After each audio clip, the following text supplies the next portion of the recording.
اعوذ باللہ من الشیطان الرجیم بسم اللہ الرحمن الرحیم۔ فرمایا وَإِذَا ضَرَبْتُمْ فِي الْأَرْضِ فَلَيْسَ عَلَيْكُمْ جُنَاحٌ أَن تَقْصُرُوا مِنَ الصَّلَاةِ، اے مسلمانوں جب تم زمین میں سفر پر نکلو تو تم پر کوئی گناہ نہیں ہے، کوئی تم پر گرفت نہیں ہوگی اگر تم کم کر لو، نماز میں کمی کر لو، قصر کر لو۔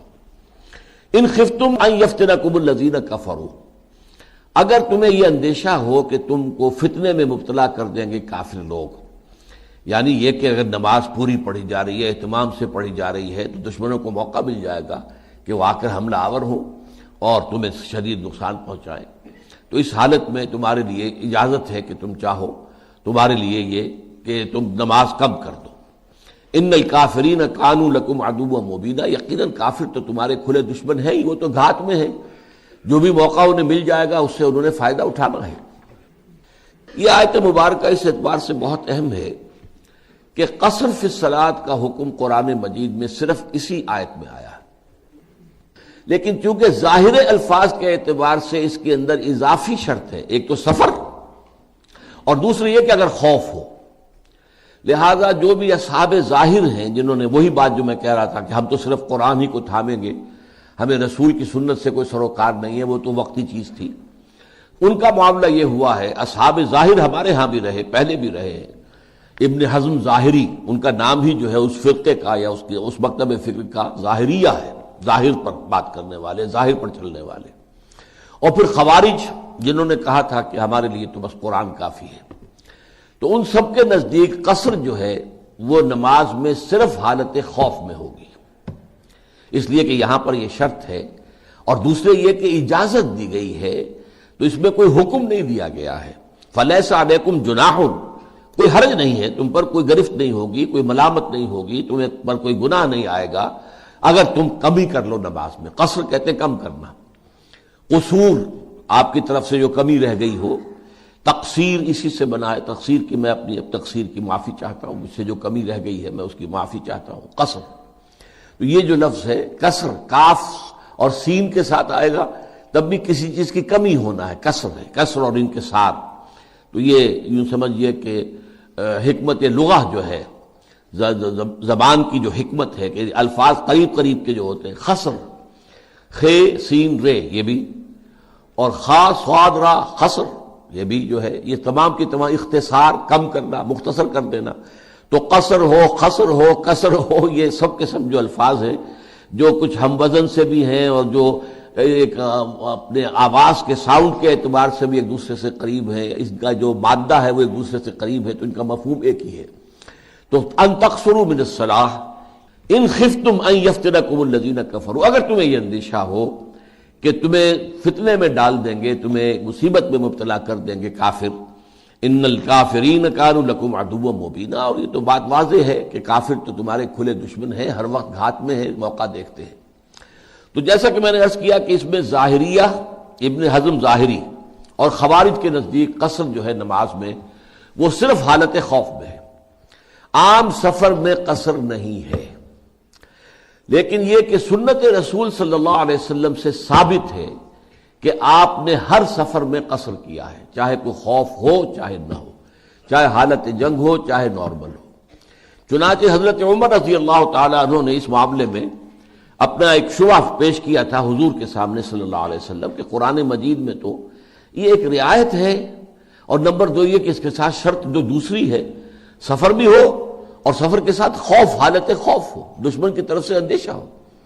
تو اس پر حضور نے فرمایا صلی اللہ علیہ وسلم صدقۃ تصدق اللہ بہا علیکم فاقبلوا صدقتہ، اے عمر یہ اللہ کا ایک صدقہ ہے جو اس نے اپنے بندوں پر کیا ہے، تو تم قبول کرو اس کے صدقے کو، اس نے نماز میں کمی کی اجازت دی ہے۔ باقی رہ گیا یہ کہ فلا جناح علیکم ان تقصروا، یہ قرآن مجید کے خاص اسلوبوں میں سے ہے، شاہانہ انداز کلام، کوئی حرج نہیں اگر تم یہ کر لیا کرو، اور یہ انداز بھی بسا اوقات حکم کے لیے ہوتا ہے، جیسے کہ سورہ بقرہ میں آیا ہے ان الصفا والمروۃ من شعائر اللہ فمن حج البیت او اعتمر فلا جناح علیہ ان یطوف بہما، یہ جو صفا اور مروہ کی پہاڑیاں ہیں یہ بھی اللہ تعالیٰ کے شعائر میں سے ہیں، تم میں سے جو کوئی بھی اللہ کے گھر کا حج کرے یا عمرہ ادا کرے تو کوئی حرج نہیں ہے کہ وہ طواف کر لیا کرے۔ اب یہاں پر بھی کوئی حرج نہیں ہے کہ الفاظ کہیں، لیکن یہ واجب ہے۔ یہ یوں سمجھیے کہ جو واجبات ہیں، جو بھی حج کے مناسک ہیں اور جو عمرے کے واجبات، ان میں شامل ہیں۔ تو یہ قرآن مجید کا ایک شاہانہ انداز ہے۔ اللہ تعالیٰ جیسے کہ لعلہ کے بارے میں نے کہا کہ جیسے بادشاہ کسی سے کہے ہم تمہیں فلاں مہم پر بھیج رہے ہیں فلاں جرنیل کو، اور اگر تم کامیاب آئے تو شاید کہ ہم تمہیں فلاں صوبے کی گورنری دے دیں۔ اب یہاں پہ شاید جو ہے یہ حقیقی وعدے کے طور پر ہوتا ہے، اگر تم کامیاب ہوئے تو شاہانہ انداز کلام میں یہ شاید جو ہے یہ صرف احتمال کے معنی میں نہیں ہوتا بلکہ یقینی وعدے کے معنی میں ہوتا ہے۔ تو یہ انداز کلام ہے قرآن کا۔ فَإِذَا ضَرَبْتُمْ فِي الْأَرْضِ، اب جب تم زمین میں نکلو، فَلَيْسَ عَلَيْكُمْ جُنَاحٌ، تو کوئی حرج نہیں ہے تم پر، کوئی گناہ نہیں ہے، أَن تَقْصُرُوا مِنَ الصَّلَاةِ، کہ تم کم کر دو نماز کو، قصر کرو نماز میں۔ إِنْ خِفْتُمْ أَن يَفْتِنَكُمُ الَّذِينَ كَفَرُوا، اگر تمہیں اندیشہ ہو کہ تم دشمن جو ہے وہ فتنے میں مبتلا کر دیں گے۔ ان الکافرین کان لکم عدوا مبینا، یقیناً کافر تو تمہارے کھلے دشمن ہیں۔ اس ضمن میں حضرت ابن عباس رضی اللہ تعالی عنہما کا بھی ایک اثر ہے کہ انہوں نے فرمایا کہ حضور نے صلی اللہ علیہ وسلم مدینے سے مکے تک کا سفر کیا اور اس میں کوئی خوف نہیں تھا اس سفر میں سوائے اللہ کے خوف کے، یعنی کامل امن تھا، کوئی جنگ، کوئی کسی طرف سے خدشہ نہیں تھا۔ فرمایا ان النبی خرج من المدینہ الی مکہ لا یخاف الا رب العالمین، اللہ کے سوا کسی اور کا کوئی خوف نہیں تھا۔ فصلی رکعتین، تو آپ نے تو 2 ہی رکعتیں پڑھی ہیں، وہ جو عصر کی ہو، مغرب عصر جو ہے اور ظہر ہو، عشاء ہو، 2 رکعتیں پڑھی۔ تو قصر جو ہے در حقیقت یہ سمجھ لیجئے کہ یہ قرآن مجید کی روح سے جو قرآن مجید کا حکم ہے اس کے ظاہر پر اگر جائیں گے تو یہ سفر جمع خوف 2 شرائط کے ساتھ مشروط ہو جائے گا۔ سنت رسول کو اس کے ساتھ شامل کریں گے تو ہر سفر کے اندر آپ کو اجازت ہے۔ باقی اب اس کی تفاصیل ہے۔ احناف کے نزدیک یہ جو ہے قصر یہ واجب ہے، یعنی اگر آپ نے قصر نہیں کیا تو گویا کہ آپ کی نماز نہیں ہوئی۔ آپ نے عصر کی 4 رکعتیں پڑھ لی ہیں تو آپ کی نماز نہیں ہوئی، لوٹائیے اور 2 رکعتیں پڑھیے۔ بعض کے نزدیک جیسے کہ امام شافعی رحمۃ اللہ علیہ ہے کہ یہ واجب نہیں ہے، البتہ نہ کرنا مکروہ ہے، کہ اللہ تعالیٰ کی طرف سے ایک رعایت ہے اور آپ اس رعایت سے فائدہ نہیں اٹھانا چاہ رہے۔ اس میں گویا کہ ایک طرح کا تکبر سا ہے اپنی اللہ تعالیٰ کی شان میں، کہ سامنے جو ہے گستاخی کا سا انداز مکروہ ہے، لیکن واجب نہیں ہے۔ اگر آپ نے پوری نماز پڑھ لی تو نماز ادا ہو جائے۔ اب یہ فقہی اختلافات ہیں جو چلتے ہیں۔ پھر یہ کہ قصر کیسے ہوگی؟ ظاہر بات ہے کہ صرف 4 رکعتوں والی نماز میں قصر ہے، 2 رکعتیں آپ کر لیں گے۔ مغرب کی نماز میں قصر کی کوئی شکل نہیں ہے، 3 رکعتیں رہیں گی۔ فجر کی ہے ہی 2، وہ 2 کی 2 رہیں گی۔ پھر اس کے ساتھ یہ مسئلہ یہ اٹھتا ہے کہ آیا صرف فرائض کے اندر یہ قصر ہوگا یا یہ سنن اور نوافل وغیرہ جو ہیں وہ بھی؟ اب اس میں بھی بہت سی رائے ہیں۔ بعض کے نزدیک جو ہے جب فرض ہی کے اندر قصر ہو گیا تو پھر سنت اور نفل جو ہے وہ تو ظاہر بات ہے کہ اس سے بہت کم تر درجے کی چیزیں ہیں، ان میں از خود ہو جائے گا، وہ گویا کہ ساقط ہو جاتی ہیں، ان کی ضرورت ہی نہیں ہے۔ بعض کے نزدیک یہ ہے کہ نہیں، اگر موقع ہے، اگر تو عین حالت سفر میں ہیں، آپ جا رہے ہیں تو ٹھیک ہے آپ نہ پڑھیں، لیکن یہ کہ اگر کہیں جا کر قیام ہو گیا، رات کو پڑاؤ ڈال لیا ہے، اب عشاء کی نماز آپ پڑھ رہے ہیں، اب آپ کو یہاں پر وہ سفر کی جو ہوتی ہے وہ کیفیت جو ہے بے اطمینانی کی وہ نہیں ہے، اب آپ نے یہاں پہ پڑاؤ ڈالا ہے، آپ نے خیمہ لگا لیا ہے یہاں، تو آپ نماز جو ہے اس کے اندر آپ سنت نفل پڑھ لیں۔ تو یہ مختلف آراء ہے کہ جو فقہی اختلافات ہیں۔ پھر کتنے سفر پر قصر ہوگا؟ تو اکثر و بیشتر یہ ہے کہ 48 میل یا بعض حضرات کے نزدیک 56 میل، اور بعض حضرات کہتے ہیں کہ مطلقاً جس پر سفر کا اطلاق ہو سکے، سفر کی کیفیت طاری ہو جائے انسان پر، کوئی حد معین نہیں ہے۔ لیکن یہ ساری جیسا کہ میں نے آپ کو بتایا یہ ہے فقہی تفصیلات، اور ہمارا یہ درس جو ہے درس قرآن ہے، درس فقہ نہیں ہے۔ البتہ یہ بات واضح ہو جانی چاہیے کہ ہمارے نزدیک ہمارے دین کی بنیادوں میں جیسے قرآن ہے ویسے ہی سنت ہے۔ انڈیپینڈنٹ سورس آف شریعہ، قرآن از انڈیپینڈنٹ سورس آف شریعہ ایز ویل ایز سنہ is independent source of Shariah.